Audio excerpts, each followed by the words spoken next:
Shalom saudaraku yang kekasih dalam Tuhan Yesus Kristus. Selamat pagi, salam sejahtera untuk kita semua, dimanapun saudara-saudara berada. Selamat datang kembali di Renungan Kristen pagi hari ini. Semoga saudara semua dalam keadaan sehat selalu, dan kiranya damai dan sukacita oleh Roh Kudus melimpah dalam hati dan kehidupan saudara semua. Sebelum kita mendengarkan renungan firman Tuhan, mari sama-sama kita berdoa. Bapa kami dalam kerajaan sorga, Bapa yang mulia, ajaib, dan penuh kasih sayang. Bapa yang kami muliakan, di dalam nama Tuhan Yesus Kristus, kami mengucap syukur Tuhan, oleh karena perlindungan-Mu di sepanjang malam, hingga pagi hari ini, kami boleh bangun dengan tubuh yang sehat, kuat, dan diberkati Tuhan. Pada pagi hari ini, kami mau mendengarkan firman-Mu, berbicaralah ya Tuhan, jamah hati kami, berikan kami pengertian, untuk dapat memahami firman-Mu, dan dapat kami lakukan di sepanjang kehidupan kami. Terima kasih Tuhan, dalam nama Tuhan Yesus kami berdoa. Amin.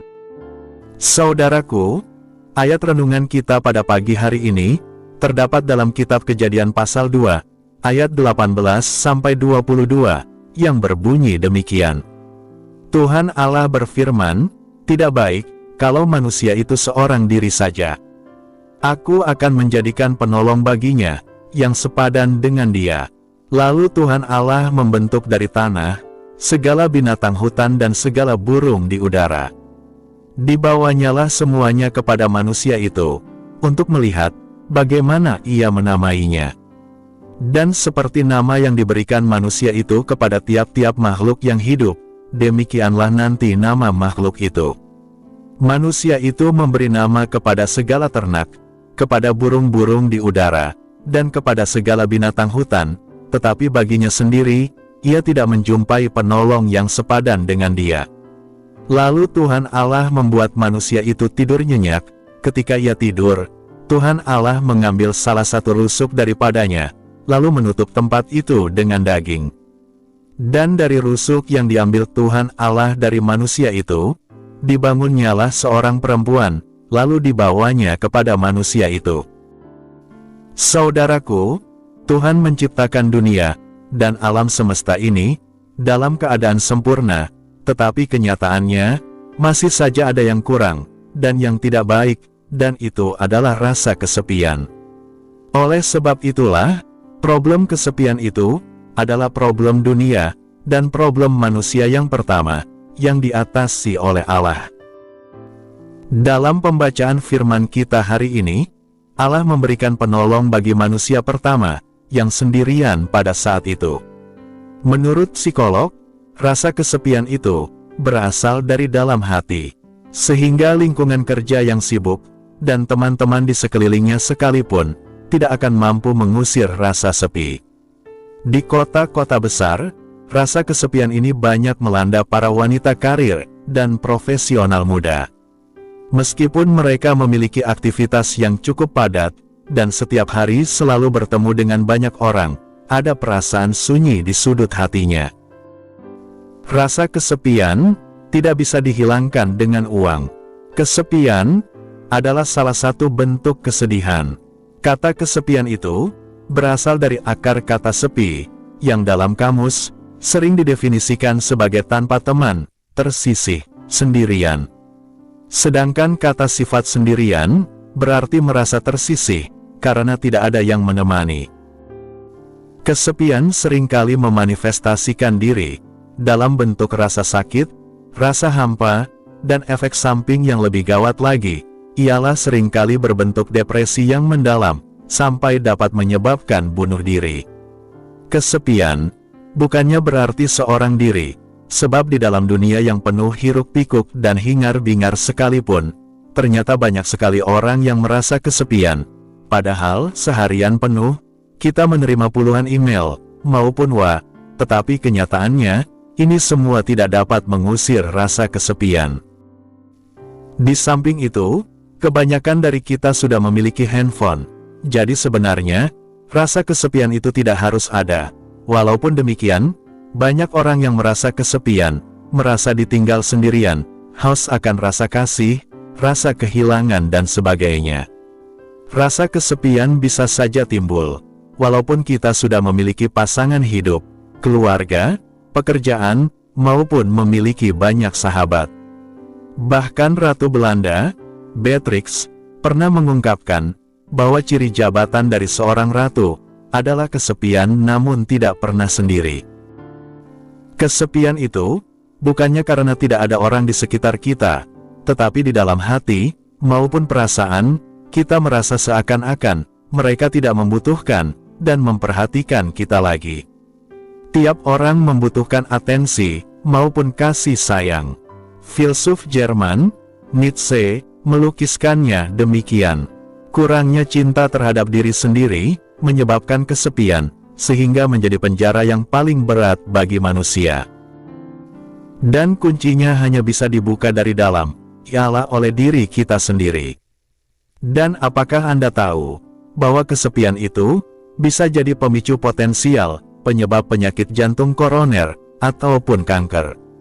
Suatu penelitian bahkan pernah mengatakan bahwa pada tahun pertama setelah ditinggal mati oleh orang yang kita kasihi, maka risiko faktor angka kematian akan meningkat 7 kali lipat jauh lebih tinggi.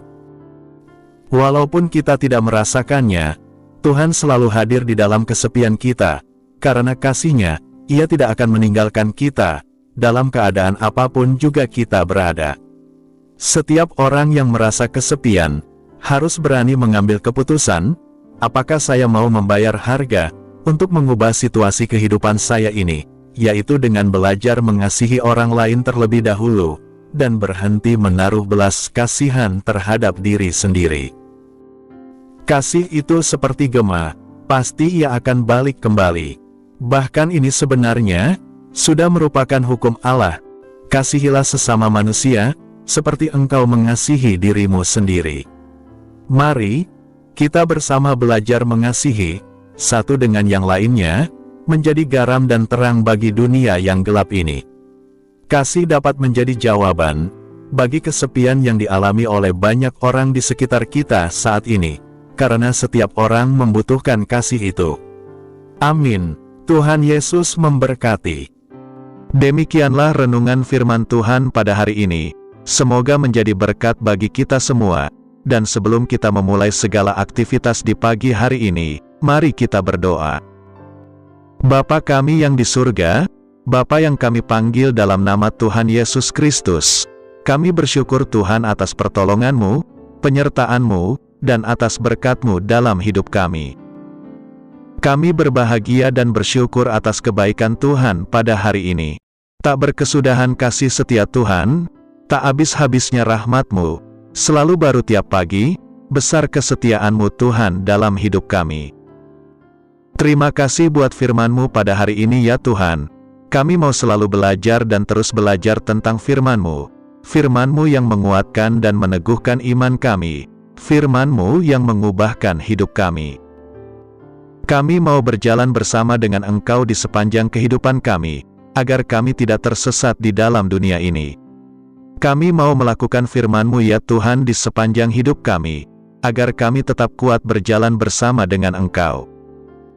Terima kasih ya Tuhan, buat kesempatan hidup yang masih Engkau berikan. Kami mau pakai untuk hormat dan kemuliaan nama-Mu. Segala pergumulan dan persoalan hidup kami serahkan di dalam tangan-Mu. Engkau yang akan menyelesaikannya bagi kami hanya berharap kepada-Mu. Ya Tuhan, hamba berdoa buat saudara-saudaraku, yang sudah mendengarkan renungan hari ini, yang saat ini sedang mengalami sakit penyakit, pergumulan masalah, kebutuhan ekonomi, kiranya Engkau jamah, sembuhkan dan pulihkan, berkati perekonomian mereka, serta berikan jalan keluar, di setiap pergumulan masalah yang mereka sedang hadapi. Dan ajarlah kami ya Tuhan, untuk selalu berharap dan percaya sepenuhnya, kepada Tuhan Yesus. Kiranya Engkau terus memberkati kehidupan kami, keluarga kami, sanak saudara kami, daerah tempat tinggal kami, bangsa dan negara kami, pemerintah-pemerintah kami, Biarlah semuanya dalam perlindungan-Mu ya Tuhan, dan jadilah sesuai kehendak-Mu yang terbaik dalam kehidupan kami. Dan pada pagi hari ini ya Tuhan, kami berterima kasih buat perlindungan-Mu di sepanjang malam yang telah kami lewati. Pagi hari ini kami akan beraktivitas sebagaimana mestinya. Kami yakin dan percaya, perlindungan-Mu tetap ada dalam kehidupan kami, di sepanjang hari yang akan kami lewati ini. Terima kasih ya Tuhan, inilah yang menjadi doa kami. Dalam nama Tuhan Yesus, kami berdoa. Amin.